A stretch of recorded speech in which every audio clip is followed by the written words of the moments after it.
আসসালামু আলাইকুম সবাইকে। আজকের ভিডিও নিয়ে চলে আসলাম। আশা করি সবাই ভালো আছেন। শুরুতেই একটা কথা বলি, ফেসবুকে কিন্তু নতুন আপডেট চলছে, সবাই একটু সাবধান হয়ে যাবেন। অন্যের ভিডিও ডাউনলোড করে নিজের পেজে আপলোড দেওয়ার দিন শেষ। এই ভুলের কারণে আপনি আপনার পেজটিও হারাতে পারেন। সুতরাং শখের পেজ হারানোর আগে নিজেই সাবধান হয়ে যাওয়াটাই ভালো। যাই হোক, এখানে আমি শেয়ার করছি আমার বাবার বাড়িতে আমি বেড়াতে গিয়েছিলাম। সেখানে কি কি আদর আপ্যায়ন করলো সেগুলোই। গ্রামের মানুষজন অনেক সহজ সরল হয়ে থাকে আর তারা সবসময় চেষ্টা করে মানুষকে আপ্যায়ন করতে। এর মধ্যেই তারা ভালো লাগা খুঁজে পায়।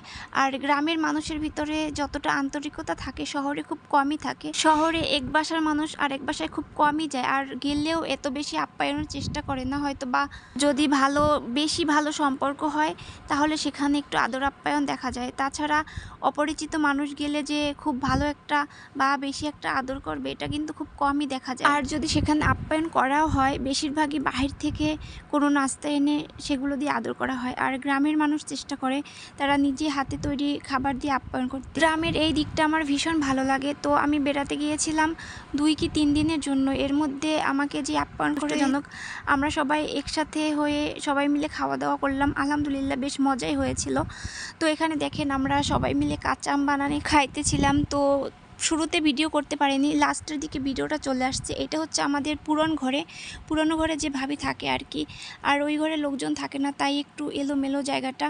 হঠাৎ করে ঈদের সময়ই চলে আসছে ওনারা। ভাবি এখানে অনেক আইটেম রান্না করেছিল। এখানে ছিল রোস্ট, পোলাও, গরুর মাংস, চিংড়ি মাছ ভুনা আর সাদা ভাত তো সাথে আছি। আমরা বাঙালি বলে কথা, সাদা ভাত তো সাথে থাকবে। আরও আইটেম ছিল, সবজির 2টা আইটেম ছিল। আমি এত কিছু ভিডিও করতে পারিনি, অল্প অল্প ভিডিও নিয়ে আপনাদের সাথে শেয়ার করলাম। আপনাদের সাথে শেয়ার করতে আমার ভীষণ ভালো লাগে। দুপুরের খাওয়া দাওয়া করে আমরা বিকালবেলা চলে আসলাম আমাদের বাড়িতে, সেই সাথে সবুজ প্রকৃতির একটু ভিডিও করে নিলাম। তো এখানে আসি আমরা সবাই মিলে সিঙ্গারা বানাচ্ছিলাম।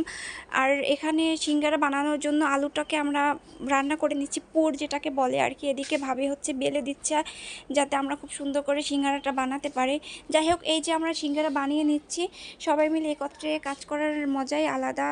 এক এক করে আমাদের সিঙ্গারা বানানো শেষ হয়ে গেল, এবার ভাজার পালা। এটাও আমি ভেজে নিচ্ছি। পরবর্তীতে আসি আমরা খাওয়ার আড্ডায়।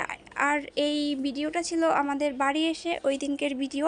তো বানানো শেষে সস দিয়ে আমি খাইতেছিলাম, আর আমার বাচ্চারা ভীষণ পছন্দ করে। পরের দিন বাড়ির বাচ্চারা বলতেছিল আমরা একটা পিকনিক করতে চাই। তো আমি সেখানে রান্না করে দিয়েছিলাম ওদেরকে খিচুড়ি আর ডিম ভুনা, যাতে ওরা খুব খুশি হয়। এই যে আমরা সবাই মিলে আর কি কাজ করতেছিলাম, আমার একটা ননদ ছিল। আর ফাইনালি আমরা রান্না করতেছি কিন্তু ইট দিয়ে। এই আমি খিচুড়িটা রান্না করে নিচ্ছি। সব মিলিয়ে আসলে সম্পূর্ণ ভিডিওটা করা হয়নি। আজকের ভিডিওটা আমার এ পর্যন্তই। ভিডিওটি যদি ভালো লাগে লাইক, কমেন্ট, শেয়ার করে পাশে থাকবেন। ধন্যবাদ সবাইকে।